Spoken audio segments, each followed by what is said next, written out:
We're standing with our ball about 2.5 feet from the hole, and I know you don't play gimmies and I don't play gimmies, well, most of the time I don't play gimmies, but these are the putts that you got to make out on the golf course to make sure you score well.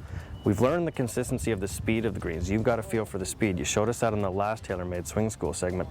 What about a drill to help us get the ball into the hole and get us used to hearing that nice familiar sound of the ball dropping in the bottom of the cup? Yeah, I like that, the sound. So the big thing is when you have short putts, if you can train yourself to keep your head down. You hear a lot of people talk about it, but not very many people have been successful at actually developing it and actually doing it on a consistent basis. So what I like to try to do before I tee off is just get a few practice putts in and try to retrain myself, if you will, and get a sense for being able to keep my head down. It's certainly harder than it sounds, but you kind of hit it on the head, Jason. It's you want to feel, you want to hear the sound of the ball going into the cup.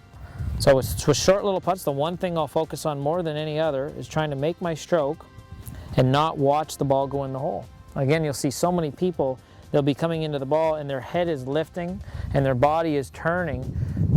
Basically, their anxiousness, their excitement to see the ball go in the hole changes the whole upper body positioning, and it really affects the stroke. They end up pulling across the stroke and either pulling it or leaving the face open and cutting it. So just keep an eye on my head, and you'll notice when I make a stroke